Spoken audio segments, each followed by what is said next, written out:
All right, can you hear me? Just give me a thumbs. Can you hear me? Okay. All right, so let me go ahead and kick my side off. Okay, so the topic of this debate is Muslims are in more danger from terrorism compared to non-Muslims around the world. I'm going to prove my case by showing that terrorism in the last few years has been costly for everyone, but more so with those who consider themselves Muslims. A little personal story about me is I've been in the army for 19 years now. I've been in Iraq, Kuwait, Afghanistan for totaling for about 48 months, and these are 48 months in Muslim majority companies. Though I'm going to give a lot of statistics during this debate, I want to start off with just a story of what soldiers have seen. Just in a matter of quantitative numbers, Muslims are in a lose-lose situation when it comes to terrorism, especially in those Muslim majority countries. Uh, Bullets and bombs are not precise, and they do not have specific names on them at all. There are countless times when bombs went off trying to kill Americans, but instead took out 20 or so civilians instead. Each one of these 20 or so that takes away from these civilians are still Muslims that's been taken out from the total amount of Muslims, just in looking at it in quantitative means. Not to mention, when Americans hunt down and kill those terrorists, there are still yet more Americans, at least correction, there are still more Muslims that are still being taken out and killed. With that being said, I'll go ahead and do my first mic pass.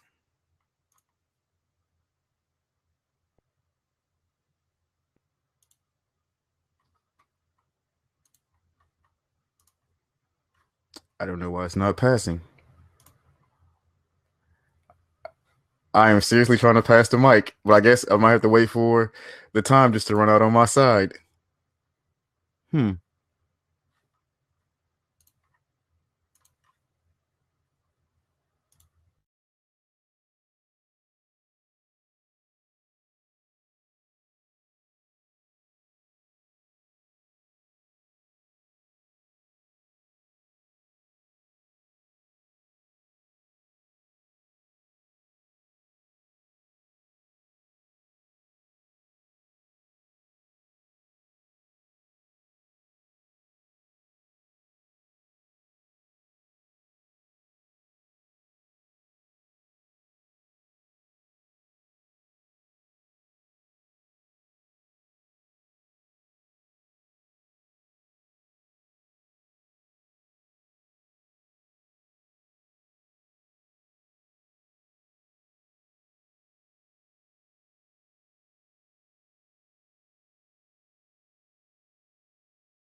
Okay, can you hear me? Okay, excellent. So I'll start off the with countering that Muslims are in fact not in more danger than Arab Christians, and what I mean that such as Coptic Christians or the Christians that would be in places like Beit Zahor, which is in Palestine, or the Christians that were completely eradicated from a country like Jordan.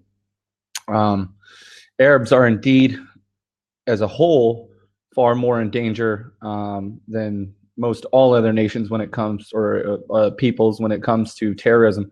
However, Christians within this particular portion of the world are far more in danger than actual Muslims are, and we can clearly define this with facts rather than personal accounts. And not to take away from any of your personal accounts, obviously respect your service and everything that you've done, and your opinions. However, just on a factual basis, and that alone, we can look at countries like Egypt, where we have just within the last few years eradication of Christianity, and where we're losing entire percentage points as far as population is concerned. You can look at places like Libya, Ethiopia, and so on, where you have Christians slaughtered wholesale in large groups. And this is done intentionally. This isn't by what you would consider, well, as they say in America, uh, what is it? Casualties of war through bombs, or however they'd like to classify this. And then oftentimes you have occupying force that pops in. And so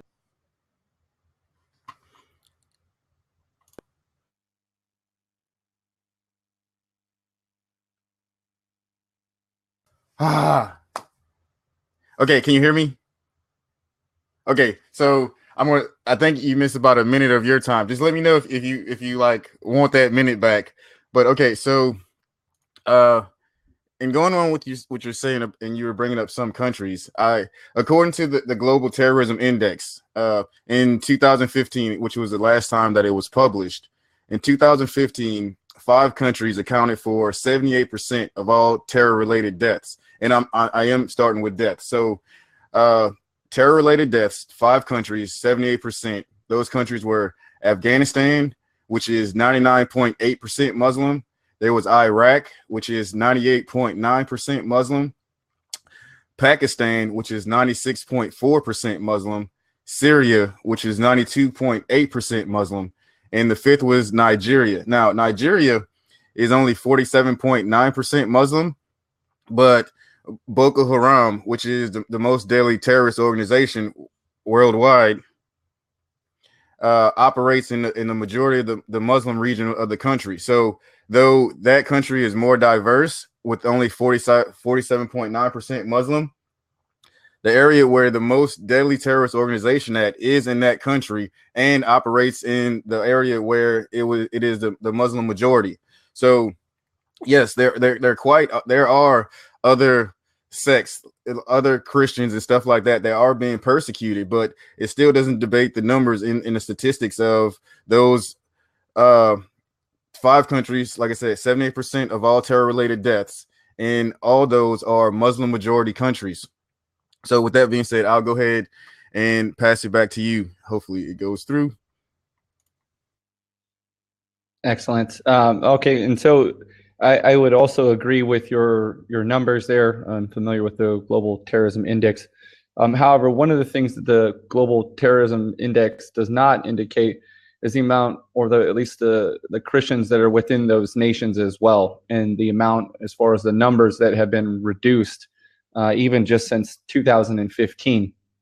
Although the population percentage is obviously higher, if you to factor in the percentage of Christians in these areas and the amount of deaths that repeatedly take place within them, you could easily see that although Christians are far less as far as the percentage of the population, the amount of violence presented against them is absolutely unmatched. For example, there is a study out from 2005 to 2015. There's about 900,000 Christians that have been martyred from Muslims. That's right around, and these are Arab Christians specifically. These are not Western Christians. These are Arab Christians. And that's about an average of 90,000 Christians a year. If you want to look at those countries, these numbers would actually match up directly with the countries that you just recently mentioned: Pakistan, Syria, Somalia, Afghanistan, Egypt, Libya, Iraq. If you want to look at the amount of churches, Christian churches that were attacked worldwide for faith-related reasons, you could also find that it would match up directly with these countries as well, such as Pakistan, Iran, Iraq, Syria, Yemen, Libya, and also Jordan. And so I will close on this particular point and pass back to you in saying that although your numbers are correct as far as the percentage of the population, the amount of damage and the overall attacks and who they're levied against would weigh heavily upon the Christian Arabs in these particular regions. Even more specifically for a place like Palestine and Beit Sahor, even more specifically, where you have Hamas on one side and the Israelis on the other side. Christians are not allowed to vote. Christians are not allowed to hold weapons. Christians are not allowed to defend themselves. Christians are not allowed to attend churches. They're not allowed to build churches, and they're not allowed to openly discuss their faith. And this is their faith, and this is within multiple Muslim nations and many of the ones that we just mentioned. So I will pass that back. Okay. Good counter on your counter. So let me counter your counter. by saying, okay, so you brought up the fact that the stats don't really bring up the amount of Christians that are also being persecuted in some of these areas. But just going off the percentage of, say, it's a 98.6% Muslim population in some of these countries, it's not hard to imagine that percentage wise, that it's still more Muslims. However, uh, let me bring up this. Let's talk about the United States, for example. So the United States and their domestic terrorism that we have here. And the funny thing about it is that we don't, just because we're in the United States, we may not have ISIS in that, ISIS run country or anything like that. But if you look at some of the other stuff, like June 2017, Tampa, Florida, police arrested a man who intentionally crashed his truck into the parking lot and gate of an Islamic Society of Tampa. February 2017 in Tampa, Florida, again, authorities determined that someone intentionally set fire to the Islamic Society of New Tampa, forcing worshipers to pray elsewhere while their mosque is being repaired. August 2016, Queens, New York. Someone murdered an imam and his friend found a block from a mosque in Ozone Park where they had prayed a few minutes earlier. The reason why I bring up these stats is a lot of things in the United States, we have it kind of a different way of terrorism, but we still get it here. And when we're looking at the topic of this debate, where it is Muslims are in more danger from terrorism, in the United States, we have a very unique danger that's presented to those who are Muslims. Here we have some of those far right people who are attacking mosques and basically brown people. Every time there's an attack overseas that may be done by a Muslim or something like a terrorist organization, the brown people, whether they be Muslims or Indian or whatever, they are being persecuted over here the same way. So that's why I bring up those statistics with the amount of mosques we have being protested against, the amount that are being burned, the amount of people that are driving cars through them. That is unique to the United States, but those are still more Muslims that are in danger, that are not being tracked on the same stats as terror as they are in some of the more Muslim majority countries. So with that being said, I'll go ahead and pass that back to you. Okay. So to touch on your point, and obviously I still respect your opinions, any of that distasteful behavior is, it's not obviously that something that I would promote or present as something that is good for humanity in any way, shape, or form. However, on the larger scale of things, it's incredibly minuscule in comparison to some of the attacks that have taken place on Christians, not only in the United States, such as San Bernardino, but also worldwide. And worldwide really is more important because this is where the majority of the population of Muslims actually exists. So if we're discussing true danger for Muslims themselves, we must look at the places where they reside, the majority of them reside. That being said, May 26th in Egypt, you have 28 Coptic Christians that were offloaded on a bus. They were drug out in front of their children, and they were shot to death. They were shot to death by Islamic terrorists. As far as the brand of Islam that they followed, they were Sunnis. There's multiple sects to the Sunnis side of things. I wouldn't specifically say Wahhabism, although I am fairly certain Wahhabism is a consistent driving force in the death of Christians in the Arab worlds. December 12th as well in Egypt, this would be the 2014, 24 Coptic Christians were beheaded on their way to a Christian activity that was fairly something that basically happened every single year. Libya, you had another 21 Coptic Christians. These are all Arab Christians, by the way. None of these are Westerners. And the reason that I specifically bring up Arab Christians is because this is where the most dramatic rise and violence has taken place as far as against Christians. And this is why, again, I would state that Arab Christians are far more threat from terrorism than Arabs, as well as even bleed off into the African nations. You look in Ethiopia, you had another 30 Christians beheaded at the hands of ISIL, and that was April 20th in 2015. And just again to touch on the population before I pass this back to you, in these nations, you were stating that it would be logical to assume that if these are majority Muslim nations, that the majority of the violence would go against them. However, if we look at U.S. prison stats, we could easily see that this is incorrect.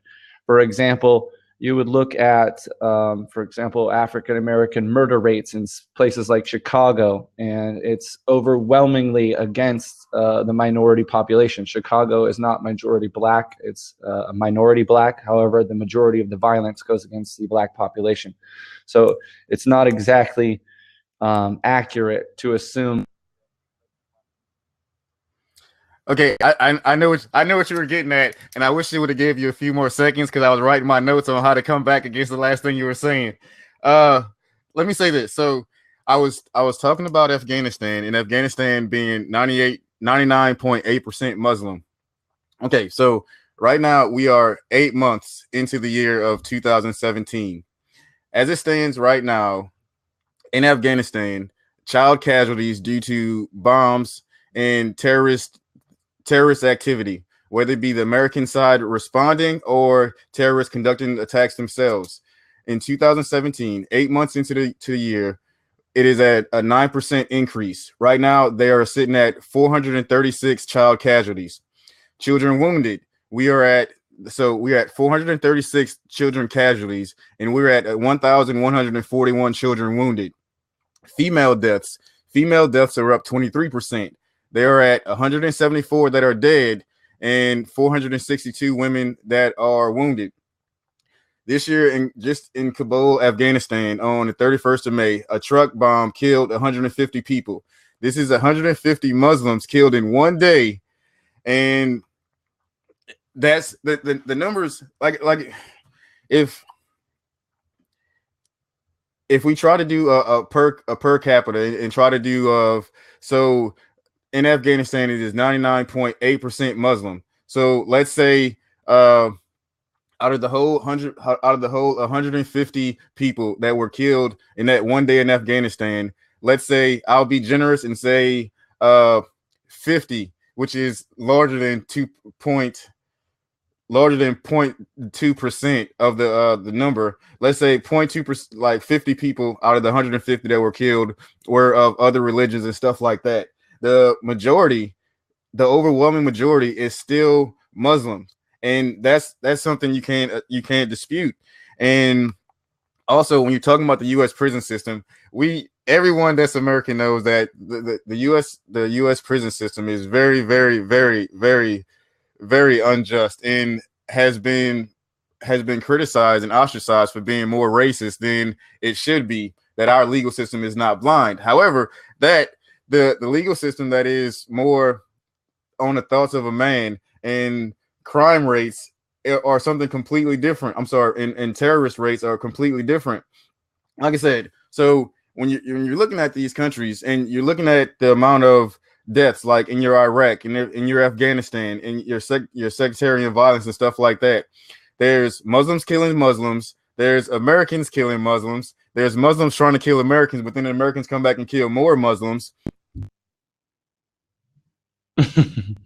I know it's hard to watch your time, but I get what you were saying there. I totally understand. And my point when bringing up the American prison population was not necessarily to discuss the horrific nature of it. Obviously, we're both probably intelligent enough to understand that the American prison system is beyond flawed in a multitude of different ways, not only for minorities but for poor people in general.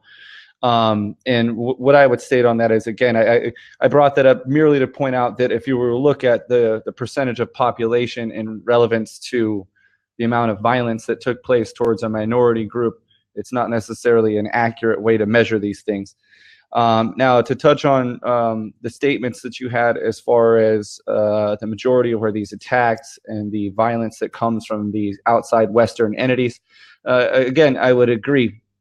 However, when you classify terrorism and the type of terrorism that we're discussing, the majority of it is terrorism. However, when you look at the percentage of population, it also deludes. There's more people there, so it is a higher likelihood that they would be hurt. However, when you start to look at a minority group and then you factor in type of violence that is conducted against them, similar to we would if we were to look at African Americans in the US, you can clearly see that the police target them far than they would whites or other minority groups.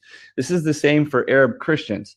If you look at Arab Christians specifically in these particular parts of the world, not only can you see that these people are being eradicated in masse, but they are being forced to flee these nations. For example, specifically Iraq, a country that had literally almost 1.5 million Christians in 2003, currently is residing just underneath 275,000. In the 40s and in the 30s, Jordan was a completely westernized civilization. Essentially, the main religion there was Christianity. And if you look at it now today, it is a 93% Sunni population. And this is not for lack of terrorism. There was consistent bombings over and over and over again to run these people out of their homes. And expect to, again, this is just Arab Christians. I'm not discussing any of the attacks on Islam against westernized Christians. I'm specifically discussing just Arab Christians and the consistent pain and problems that they deal with from Islam. And that's just Jordan and Iraq. Now, if we got into Turkey, we could discuss the same thing. Turkey, prior to its current 95% Sunni population, was also a majority Christian nation. And if you look again now, they're nothing more than a minority with next to no rights. And with that, I would pass the mic. That was great timing right there. That's probably your best pass so far, because I was sitting here thinking to myself, should I go like this and do a countdown for you or something? But okay, so now going back to when we're talking about Muslims are in more danger from terrorism, and danger being more than just deaths. I also want to bring up the numbers by the Department of State on kidnapping and hostages and stuff like that. So earlier I brought up the fact that 78% of all terror-related deaths are in Afghanistan, Iraq, Nigeria, Pakistan, and Syria, and all these are Muslim-majority countries. When you also bring in the stats of kidnaps and hostages, which would also be a danger to those who are Muslims, there were 12,189 worldwide. In those countries, those 5 countries, Afghanistan, Iraq, Nigeria, Pakistan, and Syria, there was 8,157. So out of the 12,000, 8,000 of them were in those Muslim majority countries. Now, we can speculate because, of course, the stats here, they don't say why they were kidnapped.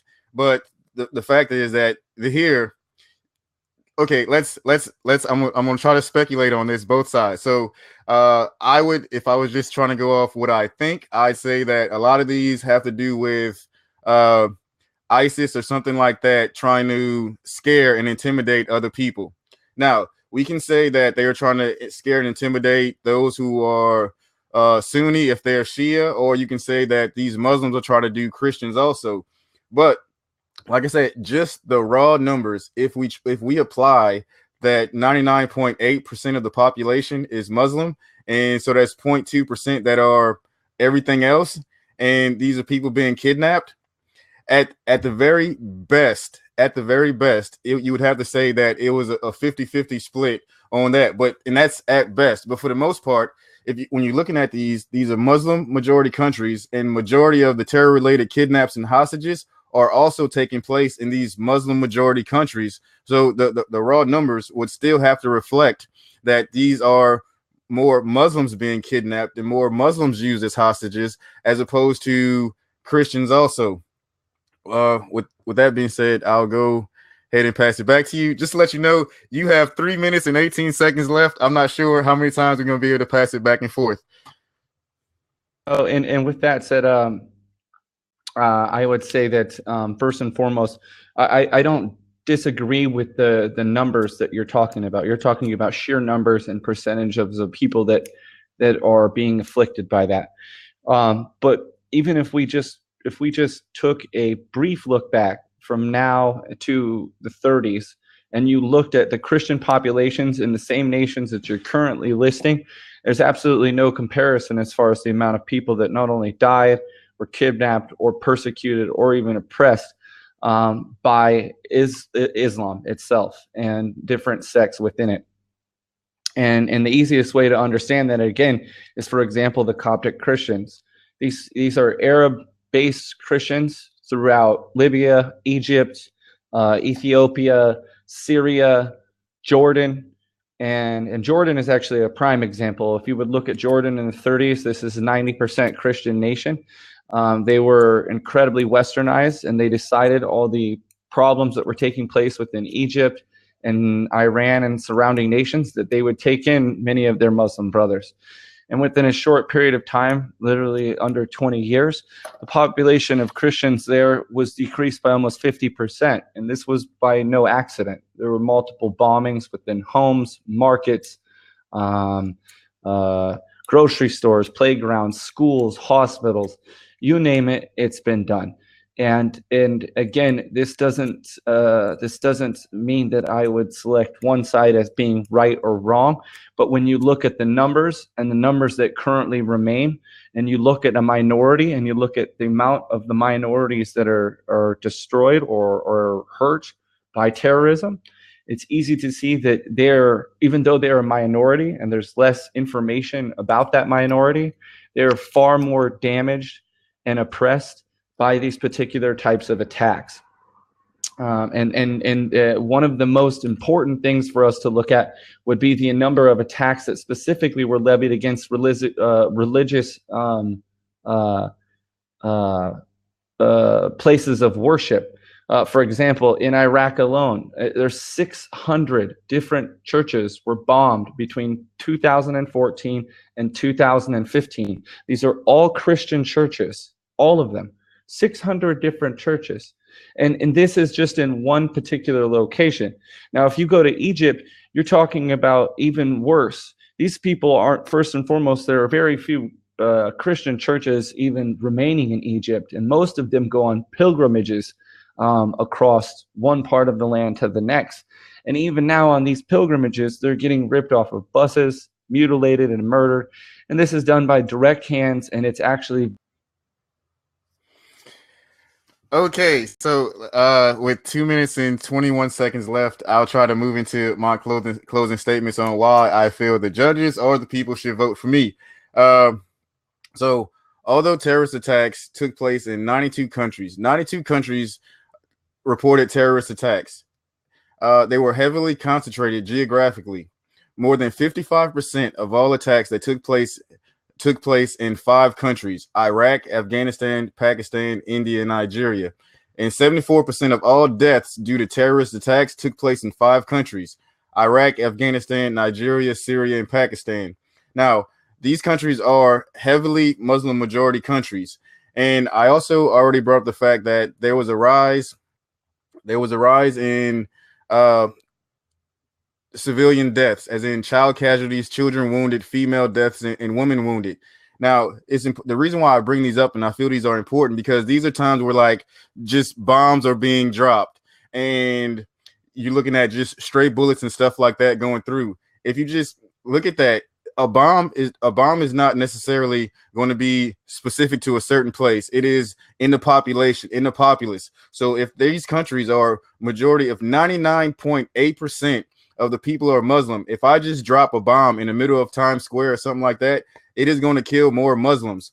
And I also brought up the fact that in the United States, here, where it is a Christian majority, Muslims are still in danger here. They're still being targeted. They're still having people drive trucks through that thing, having people set up bombs and stuff like that. They are still here.